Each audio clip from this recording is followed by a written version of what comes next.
Salut à tous, c'est Punk de la chaîne, bienvenue sur cette vidéo qui aujourd'hui va à nouveau parler de faire avec et revenir sur cette façon de percevoir les choses et façon d'appliquer ces choses-là dans le quotidien quand on a depuis des années des problématiques qu'on n'arrive pas à dépasser ou en tout cas on a pu faire de la thérapie, on a pu travailler sur soi de différentes façons et on se rend compte que on a toujours ce qu'on va appeler notre pathos, notre problématique, notre gêne, et à partir de là, il y a peut-être quelque chose à juste admettre, je dois faire avec. Le je dois faire avec, comme je vous l'ai déjà signifié, c'est vraiment ce moment où on se dit, on a une composition, on est fait d'une certaine façon, on a un matériau qui est le nôtre, et au lieu de répondre à un ensemble de critères, et c'est sur cette question-là qu'on va se interroger, euh, je fais, je prends, j'exploite, je manie cette chose-là pour que ça soit le moins gênant possible et si possible prendre du bénéfice, parvenir à en faire quelque chose qui me convient. Il arrive très souvent que on commence à se dire je dois changer, je veux être autrement par un rapport lié au système dans lequel on évolue. Par rapport à ce qu'on a pu voir, entendre, ce qu'on nous a donné comme éducation, comme figure de référence qu'on peut avoir. Et il est vrai que on peut aussi avoir eu énormément de remarques, de critiques. Tu ne ressembles pas à ceci. Tu n'es pas comme ta mère, tu n'es pas comme ton père, tu n'es pas comme ton frère, ta sœur, ton chat, ton chien, qu'importe qui est-ce qu'on va vous comparer. On a très souvent cette tendance à avoir un impact sur ce qui est attendu par les autres, que ce soit des professeurs, les parents, mari, femme, que ce soit à un moment donné l'entreprise. Il y a des attentes, et puis il y a ce que nous, on peut faire. Alors bien sûr, plus on a eu jeune un ensemble de d'obligations, de résultats par rapport aux attentes qui ont été posées par des parents, plus on a l'impression qu'on peut difficilement être déloyal avec la famille, puis après avec les différents systèmes éducatifs, systèmes sociaux, les copains, etc. Et on va du coup se dire, bon, si je veux obtenir des strokes, donc des unités de reconnaissance, il va falloir que je réponde au maximum aux critères attendus. Une première chose que vous pouvez faire à présent, c'est vous poser la question d'où vous viennent les exigences que vous avez. Et souvent on rationalise en disant non mais ça vient de moi. C'est moi qui ai décidé ceci ou cela. Et même si on prend cette notion au pied de la lettre, qu'est-ce qui fait dès lors que si vous êtes la personne qui a sélectionné les différents critères, vous ne soyez pas apte à avoir une variable, avoir une capacité à juste vous dire, bon là, c'est un peu trop pour moi, ou ça ne me correspond pas. Et dès lors, prendre en compte vos caractéristiques et vous interroger non pas sur les exigences que vous vous êtes données, mais sur comment exploiter ce que vous avez avec votre facette exigeante qui pourrait dès lors vous donner des indices sur comment utiliser et comment vous satisfaire. Seulement, même avec ce discours, il arrive très souvent que ce soit pour répondre à un ensemble d'éléments qu'attendent un système. Système/société. Et quand on commence à s'interroger dessus, une fois qu'on a dépassé cette espèce de pseudo-mensonge de je le fais pour moi, il va être intéressant de voir qu'est-ce qui nous influence. Et vous inquiétez pas, on est tous influencés par des choses, des personnes, des croyances, des valeurs, etc. D'ailleurs, en parlant de croyances-valeurs, on peut s'interroger, à se dire, mais j'ai acheté ces croyances et ces valeurs pour quelle raison?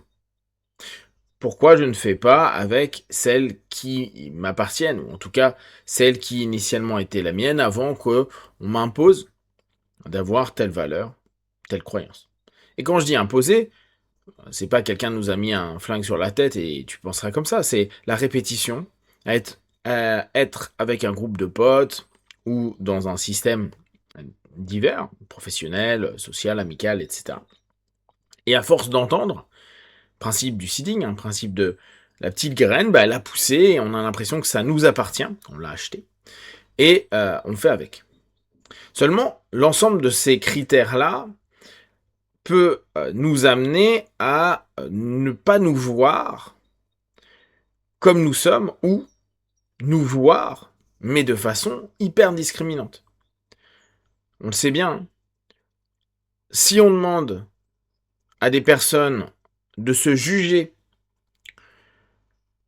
et après de prendre ce jugement et de le balancer sur les autres, donc d'avoir le même niveau d'exigence avec les autres, il arrive très souvent qu'on n'aimerait pas que les autres nous jugent comme nous nous jugeons nous-mêmes. Nous n'aimerions pas non plus avoir ce regard sur les autres. Alors bien sûr, c'est pas le cas pour tout le monde. Mais très souvent, on est assez dur avec soi. Parce que on a une force inconsciente qui nous pousse à répondre à un ensemble d'obligations et d'exigences qui nous semblent, aujourd'hui encore, en tant qu'adulte, alors c'est vrai que plus tôt c'est toujours dur parce qu'il y a toujours cette pression bien marquée de la famille, mais même adulte, on pourrait se dire, combien de personnes n'achètent pas forcément ce qu'ils veulent ou ne font pas ce qu'ils veulent parce que les autres pourraient penser que. Et selon en plus les endroits, l'éducation par exemple dans les villes moins urbaines, plus rurales, le regard des autres est hyper important, donc tu vas pas acheter telle voiture que tu aimerais bien parce que c'est mieux vu d'acheter telle voiture par rapport à ce qu'on a envie de proposer, offrir au système social. Le cumul de l'ensemble de ces éléments, de ces regards, de ces exigences, de ces attentes, fait que on se regarde avec les mêmes exigences, les mêmes lunettes. On a, à un moment donné, exactement cette façon de se voir comme les autres attendent que l'on soit, et on tente d'y répondre. Et c'est là où, au bout d'un moment, il y a une espèce d'incongruence entre ce que je ressens à l'intérieur de moi, ce que je pense réellement, ce qui est le discours que j'ai acheté et que je me répète, mais qui déjà, par rapport à ce que je ressens et ce que je perçois en moi, c'est non ok. Et après, ce que je tente d'appliquer et de mettre en pratique dans mes comportements, dans mes actions, dans mes paroles, etc., qui en plus ne correspond pas réellement donc à ce que je suis, à ce que moi j'aimerais, parce que bah parfois la mise en application de ce que j'aimerais par rapport à ce que j'arrive à proposer en extérieur, en action, en proposition, bah c'est non ok, et on sent des tensions. Amener petit à petit à se réinterroger et se dire, bon, qu'est-ce qui est réellement de moi? Qu'est-ce qui est proposé depuis tellement longtemps que je l'ai intégré et qu'on pourrait dire que je peux pas l'enlever?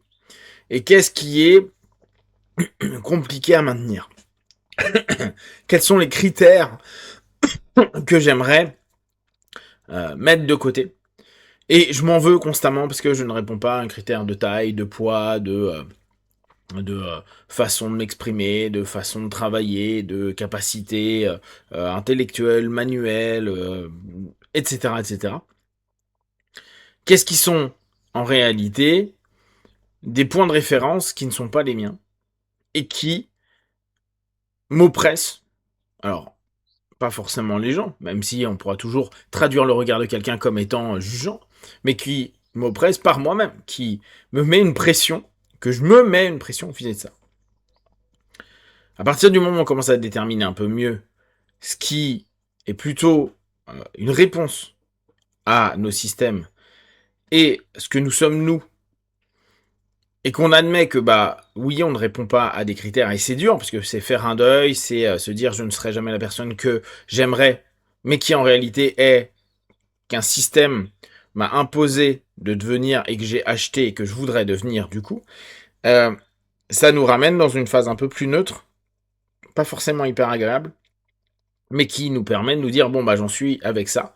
Et souvent ce qui va se passer c'est que cette phase là où on se dit bon bah c'est ça, on va vachement le juger parce que mine de rien, on aura acheté aussi le point de vue des autres vis-à-vis de nous-mêmes et se dire: «Ah bah ouais, bah avec ça, j'irai pas loin» et c'est justement avec ça qu'il va falloir déterminer, mettre en place, qu'il est possible de faire avec et de commencer à composer vers quelque chose qui peut, être appréciable pour et par nous-mêmes et bien sûr, en second temps, peut-être pour certains autres, voire beaucoup d'autres. Si vous avez des questions, des remarques, n'hésitez pas et comme d'habitude, de tout ce que je propose, ne prenez que ce qui est bon juste pour vous. Testez, observez, analysez et concluez. Be one. Ciao.